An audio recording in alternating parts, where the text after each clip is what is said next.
Hej far. Jeg vil, jeg har lige lavet et eksempel til, hvad jeg snakker med dig om.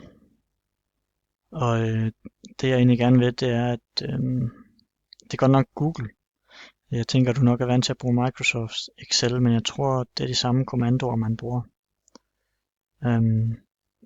Man kan lave sådan en drop-menu her.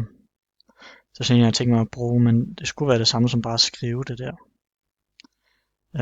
Og så det, den skal kunne, det er, at for eksempel skal den kunne sige, at hvis A10, den her, det er en ged, så siger den B3 mellemdyr foder plus C3 plus den ekstra faste C10 hernede.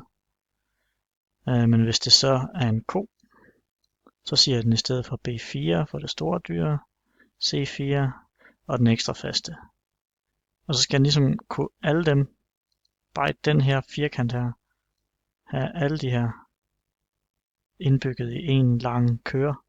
Og så gør de jo så forskellige ting, alt efter hvad det er for et dyr, ikke? Jeg skal egentlig ikke bruge det til dyr, jeg skal bruge det til sådan et spil, som vi spiller, hvor jeg er ved at lave noget her, hvor man kan skrive nogle våben ind.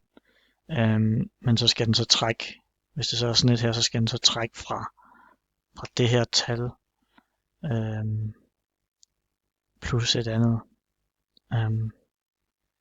Og hvis det så er noget helt andet, der skal stå her, så skal den så tage af de andre, som de ændrer sig jo så alt efter, det er fordi det hele det er 0.